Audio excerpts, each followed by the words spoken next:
What's going on YouTube? This is ParkerLad88 coming at you with another video, and in this video we're going to be talking about Season 5 and what I want to see out of it. We're going to be talking about new characters, we're going to be talking about balance changes, and we're going to be talking about where I kind of see Grid going, for the foreseeable future. While this is going on, I actually have some Marvel 3 matches going on in the background. I know some of you guys like it when I play different stuff, so I thought this would be a great opportunity while you guys are listening in the discussion to enjoy some Marvel 3. I don't remember whether this was during my brother's birthday or mine, but either way, my brother came over for some local matches. We also got in some matches against Dragon Blackfire, so please do enjoy this. If you guys like what you see here, please consider checking me out on Twitch at www.twitch.tv/ParkerLad88. You can follow me on Twitter at ParkerLad2. Join the Whoosh Clan if you have Discord. If you want to do a little bit more to support me, consider checking out my Patreon page at www.patreon.com/ParkerLad88. Now, with all that out of the way, let's go ahead and get into today's discussion.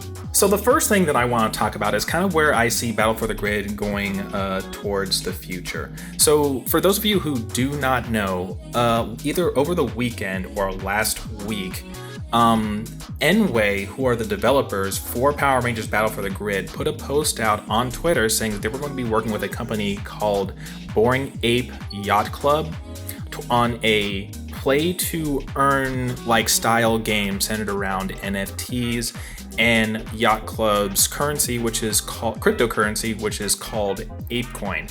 Now, for those of you who do not know what an NFT is, in the most basic way I can explain it from my limited research on what an NFT is an NFT stands for non-fungible token. But an easy way to think about it is just it's a digital one-of-a-kind asset. As an example, let's say that you have a piece of art, because Boring Ape, their NFTs are pretty much like these custom arts that they do of apes that just look bored for some reason, and they go for like lots of money for Lord knows why. But let's say that you have a piece of art, like a stick figure that you drew. If you want to make it an NFT, then you would go on like some kind of cryptocurrency website or like an NFT website, and you say, I want to turn this into a non-fungible token. So that picture becomes a digital one-of-a-kind asset that has like some information associated with it that says that that thing is one of a kind, and you can basically sell it or for like as much as you want, however much you think it's worth, and then based off of how much other people think it's worth, like the price of it can go up and go down. People can pay X amount of money for it, but once you sell the NFT, then that NFT becomes there. That one of a kind original thing becomes there. So that's my very generalized understanding of an NFT. If anyone who has a better understanding of what an NFT is wants to post it down in the comments, please go ahead and do that. But that's pretty much what I got from it. But this caused a huge stink within the Battle for the Grid community. You saw all these posts in the comments being like, Enway's just gonna throw away all of this goodwill they built up with the Battle for the Grid community to go and work with the sleazy company who's just interested in making money and yada yada yada, which prompted me to do like my research on it. So once that caused a big stink about it.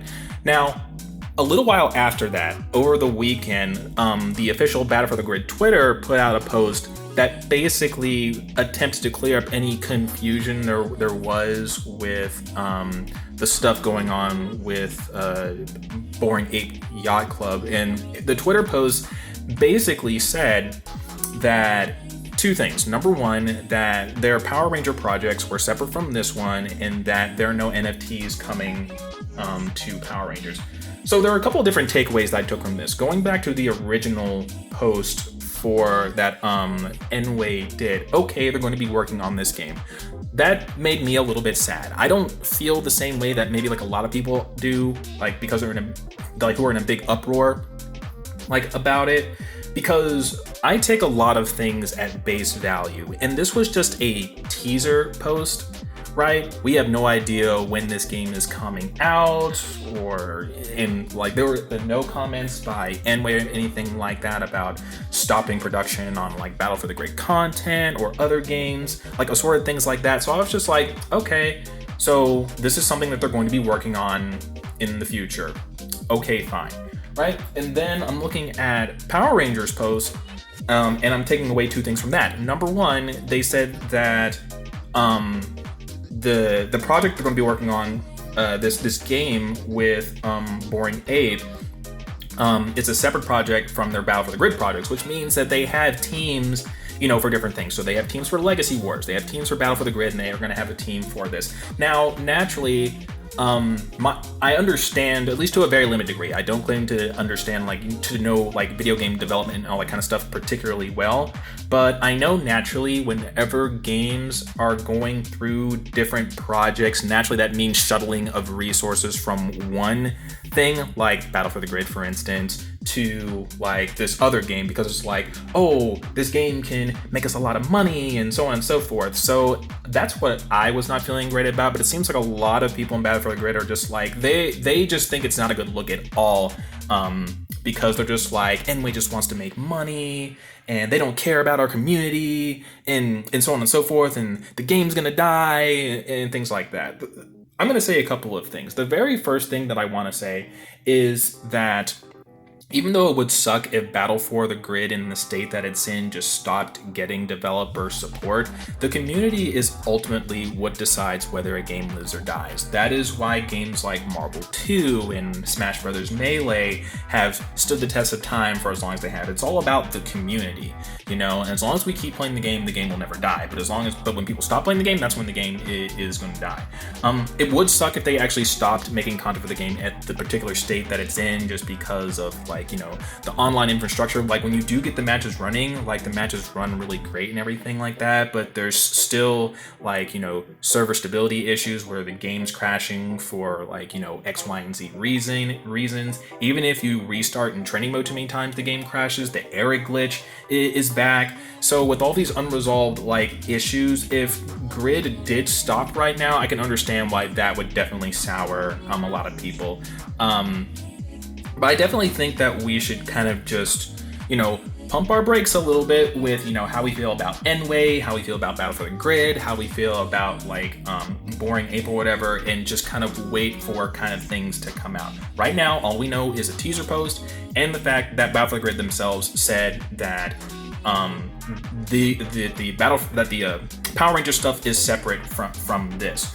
I don't think there was any confusion about there being NFTs in Power Rangers. Nobody thought NFTs were going to be in Power Rangers, so I kind of thought that the post was kind of superfluous or superficial or whatever, but those were kind of the takeaways that I took. So, I can if you guys don't like that because you guys don't like Digital Ape or whatever, that's cool and everything, but it was kind of somebody said not to take this out on the developers. I definitely agree with that. Don't take this out on the developers, the ones who are actually making the content for Grid. That's not their decision. Their focus is pretty much just on making the game. I think somebody else in Enway or whoever owns Power Rangers, whatever, they're the ones who are making the decisions about what projects they do and where they go. So while you guys are expressing yourselves, please do keep that in mind. But anyway, that's pretty much all I want to say on the whole NFT Boring Ape shtick. It is what it is. Let's just kind of take the pieces of information that we're given day by day, and let's just enjoy the game for what it is. With that being said, let's go ahead and actually start talking about Season 5, because I'm pretty certain we will at least see some Season 5 content. Let's talk about universal changes that I want to see out of Season 5 for Battle for the Grid. Number 1, I want new stages, and number 2, I want new music. Until I get some original new stages in Battle for the Grid, I will always complain that there are not enough new stages in Battle for the Grid. We've been in this game for how long has this game been out? Almost 3 years? Almost 3 years this game has been out, and there's not been enough new original stages in this game. Yeah, we got a slight alterations to the command center and Draken's Throne, but just give me some new stages. Give me some new stages. Give me some new stages. Give me some new stages. I'm sure I'm not the only one who feels this way. Give me some new stages. Let's talk about the music. The music is easily the weakest part of Battle for the Grid. And it baffles me because they use much better music in their advertisement for Battle for the Grid. They listen to me at least once, because whenever they added Lauren's theme from her launch trailer or whatever the heck to the burnt down command center, clearly they own the assets or something, at least I imagine. Like, I don't know how it all works, but I would like to imagine that if they used this same music in their trailers to advertise the characters, they own the rights to the music, or they own the assets for the music. All you have to do, I mean, I imagine it can't cost that much, right? To take that very same music for all those trailers and stick it in the game. It'll just like crop it out, cut it up, like do whatever you have to do, but literally you just take that music that you already made, that you already own from the advertisement trailer, and you stick it in the stages. And that would also go a long way just to make the game, it'd be a nice quality of life change and make the game more fun, more engaging. Like, is that just me? I feel like that's a possibility, but you know what? Let me know. I would love to see it. New stages, new music. I will always harp on the new stages. Give me some dadgum new stages. So when it comes to like season 5 characters, there have already kind of been some hints as to what we can expect out of season 5 in some way, shape, or form.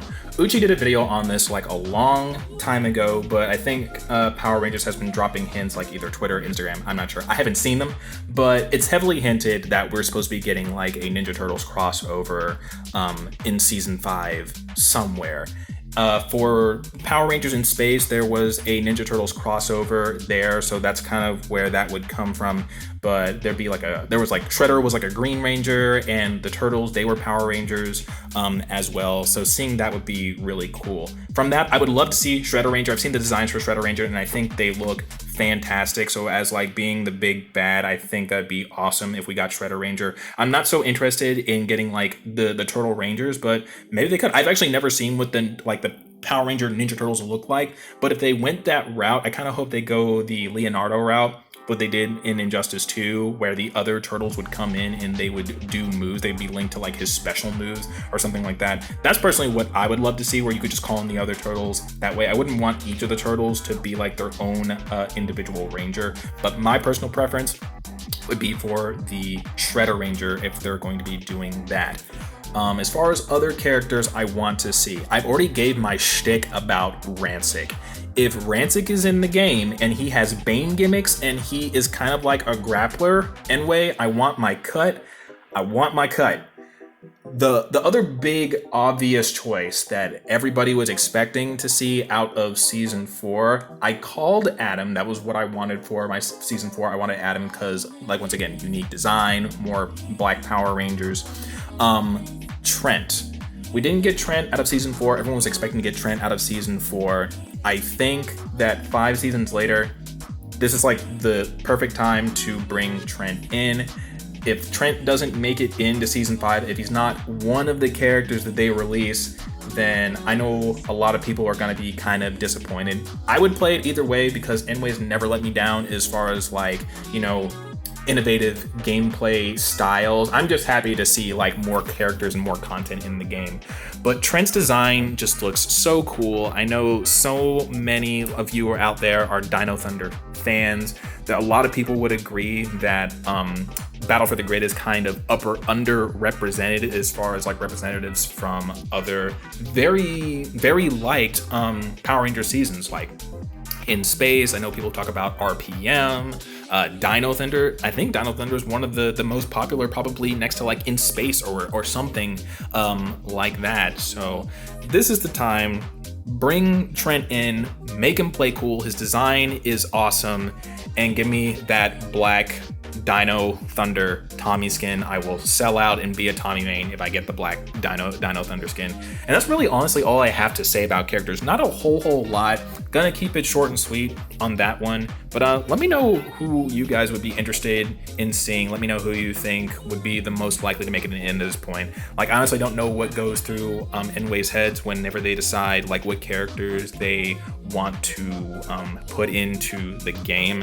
But you know, Trent being like the most popular in that poll, it wasn't an official Battle for the Grid poll, but it was like a fan poll or something like that. I feel like that says a lot. All right, next up, let's talk about like game balance, character balance. So we're gonna talk about buffs, we're gonna talk about nerfs, we're gonna talk about what I kind of want to see overall for the game coming out of season 5. There are two big changes that I want to see out of Season 5. I don't know if I'll get one of them. Actually, I don't think I'll really get either of them, but I would love to see them. Number one, nerf throws. Nerf throws. I would love to see a universal nerf to throws in some way, shape, or form. Whenever, either increase the grab tech window, increase the amount of distance that characters are pushed apart whenever you tech a grab. Maybe the aggressor of the grab isn't at advantage. Maybe they're minus if you tech the grab or something like that. But grabs in this game, the more you play Power Rangers, the more you realize that grabs are so low risk, high reward in this game. There are literally characters in the game that can literally kill if they throw you, like Scorpino, like Ryu, so on and so forth. There needs to be something done about that. Battle for the Grid is already hard enough to defend yourself. You're already at such a disadvantage when you have to be on the defensive in Battle for the Grid, and throws don't make that any easier to deal with. So I think there should be some kind of universal nerf to how low risk, high reward they are. So that would be one thing I'd like to see addressed. I imagine that wouldn't be too difficult to do. Do I think I'll see that Season 5? I don't, because I imagine that Season 5 is actually pretty close to being around the corner, right? But that would be a personal want for me, just to nerf grabs in some way, shape, or form. The second change I want to talk about, I think, is also be very far off, but it's something I would love to see that I think would be a low budget way to kind of deal with how hyper aggressive the game is. When you start getting into the intermediate level of Power Rangers, you really start to realize how much of a disadvantage you are at when you lose a character. Not only is the blocking, I would like to say, maybe not as precise as I would like. For instance, if someone does a cross under me when I'm in the corner, I can't block that on reaction. You have to block that on prediction. You have to guess what your opponent is going to do and guess right in order to block something. And it only gets more difficult the higher up you go, because then you have people who can layer their offense. And even when you're on incoming, there's so many things you have to worry about. You have to worry about the cross under. You have to worry about them staying in front. If the character has an overhead, the character has a throw, if the character, they can just jump up in here. There's so many options that you have as the aggressor when you kill a character that just put you at such a disadvantage when you lose a character. And I feel like that should be addressed in some way, shape, or form. And here is how I would address that. And I feel like this would be a very low cost way for them to do this. In Dragon Ball FighterZ, or in a game like King of Fighters, whenever you lose a character, the neutral resets. It resets to just the neutral starting position. In King of Fighters, every single character has an intro animation before they fight. Then it's 3, 2, 1, go. I feel like this is something that Power Rangers could very, very easily adapt.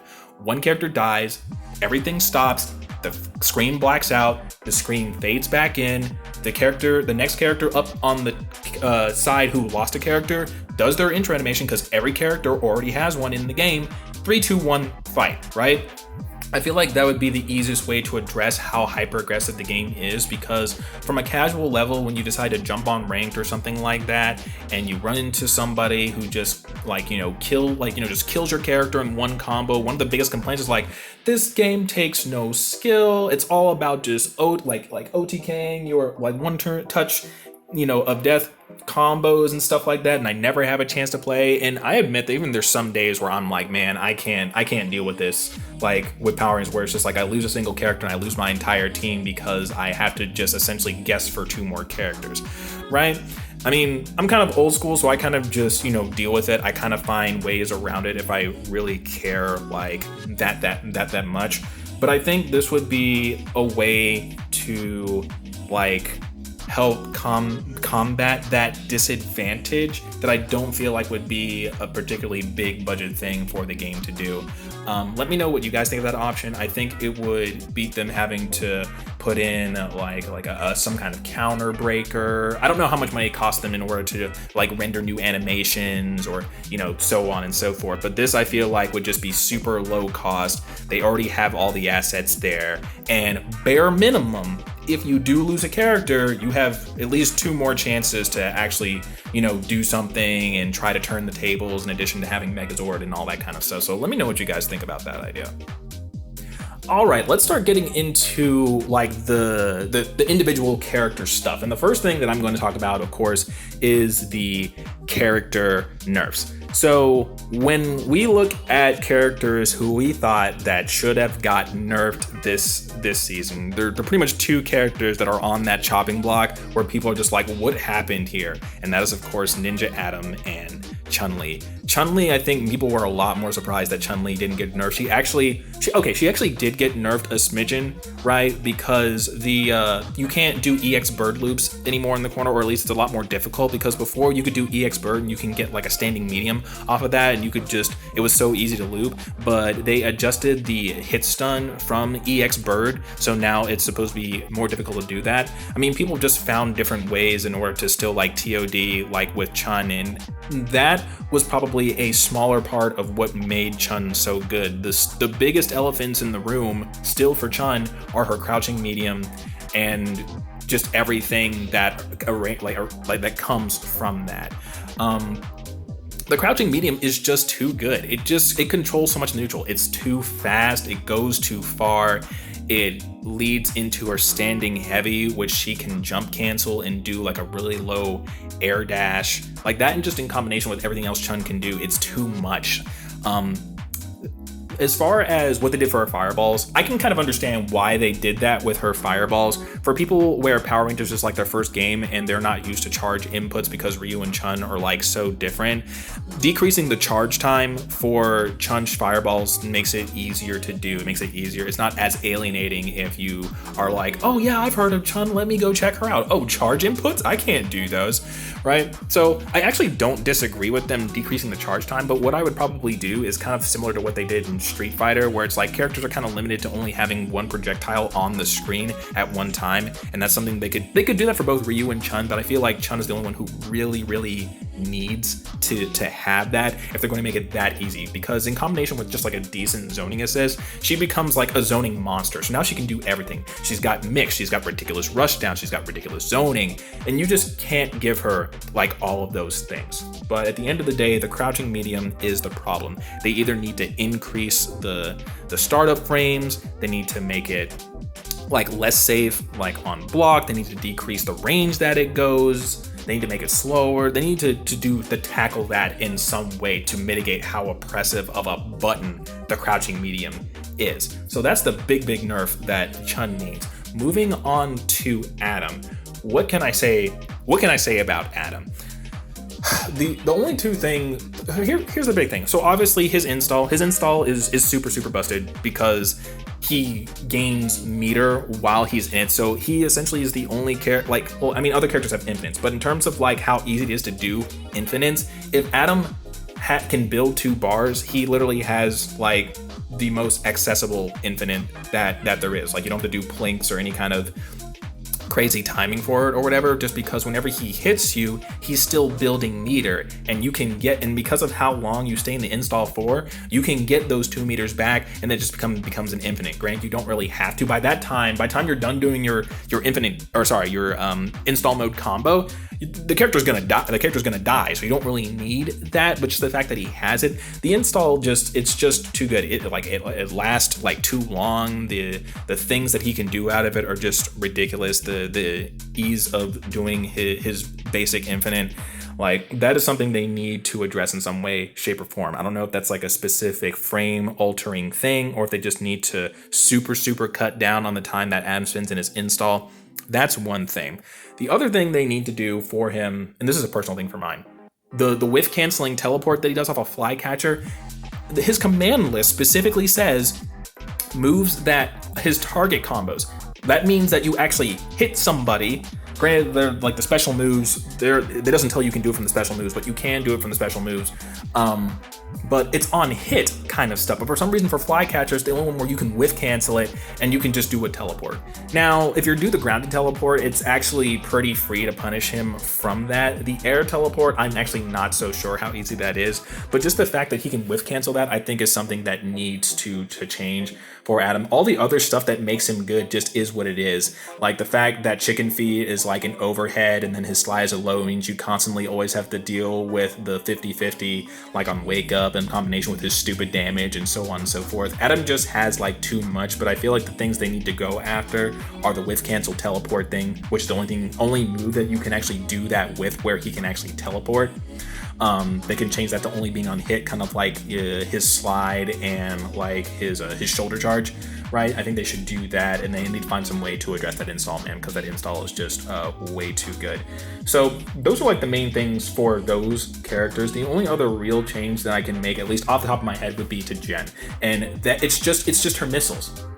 If I've said it once, I've said it a million times. I have no earthly idea as to why when she is an assist character and you hit her, her missiles go away, but when she becomes a point character, her missiles don't go away. It's like, if you don't have a way to combo from throw, EX, or super, you have to respect Jen. You cannot contest her, because your opponent, or if you're playing Jen, you can literally just sit on the side of the screen, and you can just spam missiles all day, wait for your opponent to approach you and try and hit you or something like that. They either have to cut their combo short, or they'll get hit by the missiles, and you just get like a full conversion with Jen. That is not conducive to healthy gameplay, and that needs to be addressed. And I feel like that is also a simple fix. If you could do it for her assist, why can't you do it for her being on point? So that's pretty much the only change that I would make for Jen. There's the whole Udana thing, and the fact that she's basically safe whenever she lands after she does hail, put some landing on that. I can harp on that forever. But those three big characters, those are like the changes I would make for them. All right, when it comes to buffs for characters, the 3 characters I want to get buffed in this game more than any other characters are Jason, Ryu, and who was the other character? It was Jason, Ryu, and Movie Blue. Let's talk about Ryu, because I feel like Ryu is the easiest character to address as far as buffs. Ryu really only needs 2 buffs, and I think one of his buffs is standing heavy. He needs the Movie Blue treatment. That character needs to advance forward, or they need to extend that hitbox for Ryu's standing heavy. He really needs that. His standing heavy is ridiculously stubby for no daggum reason. And I cannot tell you how many times I have whiffed his standing medium, his standing heavy from his crouching medium. Ryu lives and dies by his crouching medium. That's the bread and butter of what Ryu does in his neutral. Low forward fireball. Anybody who's played Street Fighter or knows anything about Street Fighter knows that that's what Ryu does, low forward fireball. So if you're telling me that I cannot hit confirm from my crouching medium, that's a problem. That's a really big problem. If I max distance the crouching medium, I will whiff the standing heavy, and I will get punished for attempting to do a combo confirm that I rightfully deserved to get. That needs to happen. The other thing that Ryu needs is for his Shoryuken, like either his heavy, his EX, maybe even medium, to be air unblockable. There are at least 2 or 3 other characters in the game who have Shoryuken style moves that are air unblockable, and you're telling me that the character that originated the Shoryuken style move, who has the Shoryuken, is not air unblockable? That doesn't make any sense. That means that if I make the right read against somebody, I still get punished for it. That doesn't make any sense. If I'm Draken and I do the Genocide Cutter, like, it's air unblockable. Eric, his formation airblade, that's air unblockable. Those are both Shoryuken style moves. Jen's flash kick, Shoryuken style move. All these characters who have Shoryuken style moves, and the character that originated the Shoryuken, it's not air unblockable. That is an injustice to Ryu. They need to make that air unblockable. Those are the only 2 things I feel like Ryu really needs. It wouldn't even make him amazing. It would just make him good. It would make him pretty good in combination with like his damage and stuff like that. I don't know if he'd be like an A+ character or something like that, but he would have all the tools he needs to be a reliable character in Battle for the Grid if he had that. Let's move on to Movie Blue. Now, the biggest thing about Movie Blue is 2 things: his EX and what he does when he doesn't have charge. And I understand this is part of his gimmick. Like, the charges are the biggest part of his gimmick. It's like, if you have the charges,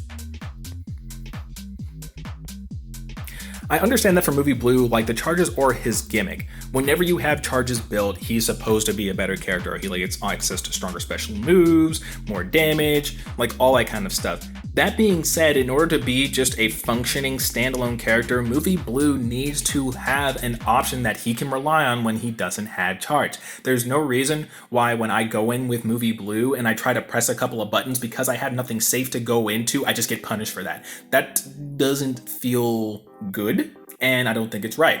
And I feel like there's a very simple fix for it.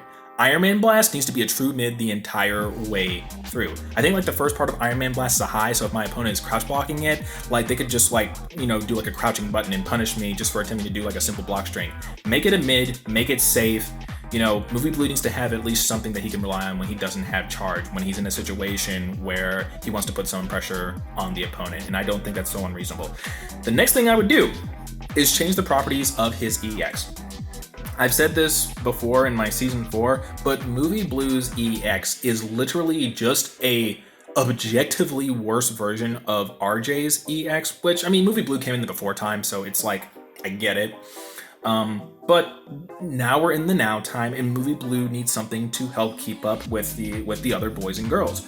So if they want to double down on his gimmick, what they can do is they can make him like Udana. They can make his EX behave like Udana. Udana is probably one of the only other characters in the game that has like a piss poor EX like hitbox, but the payoff when you hit somebody with EX is that she spawns 2 of the hail orbs, which just reinforce her zoning or allow her to do other things, right? Movie Blue could benefit from the same thing. So if he hits you with his EX, he basically gets full charge, right? This would incentivize people in order to use meter more with Movie Blue.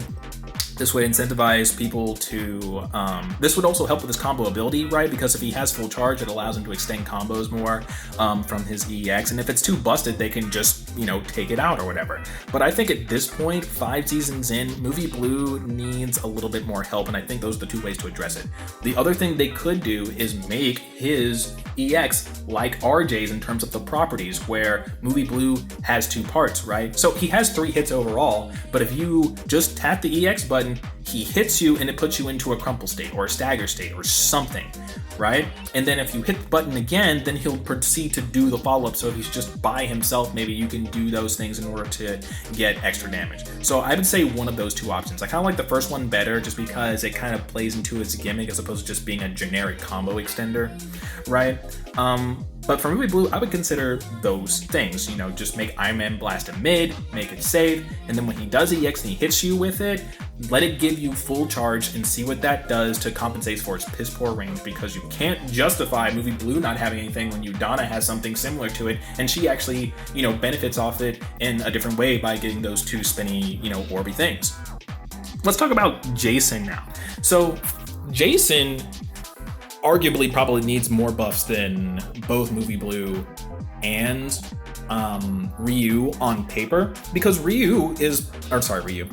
Jason legitimately has 2 dead moves. He literally has 2 dead moves. Number 1, his counter. His counter is probably the biggest change that he needs. If I can hit you out of the startup of a counter, it literally defeats the purpose of having a counter. That's how counters work. They, you know, you go into some stance or whatever, and then you absorb the hit, and then you deal a hit back. I mean, Shadow Rangers works that way, Magna Defenders works that way, but Jason's like, if he puts his arm up right and you catch him early enough, you just get punished for trying to make the right read, and that should never be like a thing. So they definitely need to buff the active frames on Jason's counter, like the startup of when it becomes active, they need to buff that for real. The other thing is like his sword rekkas out of his back roll. Why do you do sword rekkas out of back roll? Like, why? I know people who don't even know that you can actually do that, but it's just like, what's the reason for it? What do you really get out of doing the sword rekkas out of back roll? It's like, okay, you hit them twice. What do you do? Nobody uses it. So I think there needs to either be like a change to that option, or there needs to be some kind of added benefit to doing it. Maybe it's safe or something, because I'm pretty sure Jason's sword rekkas are unsafe, so maybe they can make that safe. There needs to be more incentive in order to use the sword rekka option, because most people just forget that, you know, it exists. So that means that I think they should definitely do something with that. So that does it actually for really all the balance changes, at least off the top of my head, that I would make for characters. I could think of like a ton of like other things, but I think I will just do it with these. And that is honestly going to do it for this video. That's everything I want to talk about. We talked about the future Battle for the Grid. We're just going to wait and see like how that happens and enjoy what we have while remaining respectful, while we're expressing our opinions. We talked about character balance. We talked about characters. We talked about new stages and new music, which would be fantastic. We talked about nerfing throws, and buffing hard knockdowns, because apparently the time that I have to go to the store and like get a sandwich and then take it to my microwave, heat it up, come back and still combo confirm is just not long enough in order for me to do combos. And that'll do it for this video. So let me know what you guys think. Once again, if you enjoyed this content, please consider checking out my social media links. I'll leave them in the description box I talked about earlier in the video. Please enjoy the rest of the Marvel matches, and I'll be back to you later with future videos. This is Parker Latin. I'll see you guys next time.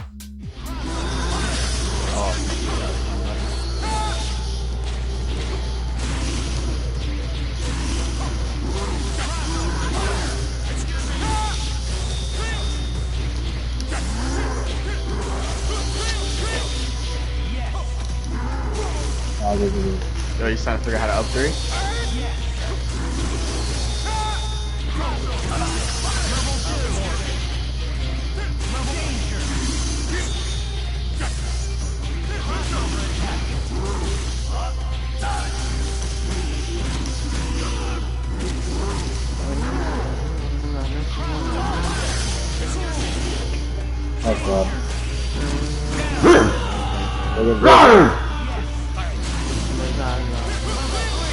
Ooh, this man was not having any of it.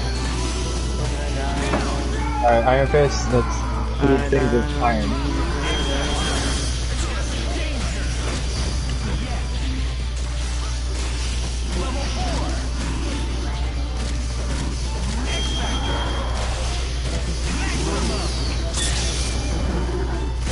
Nemesis!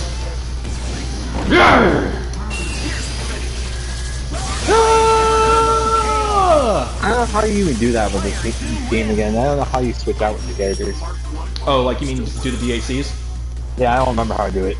So basically all you do is just input the super you want to do for the next character. Oh.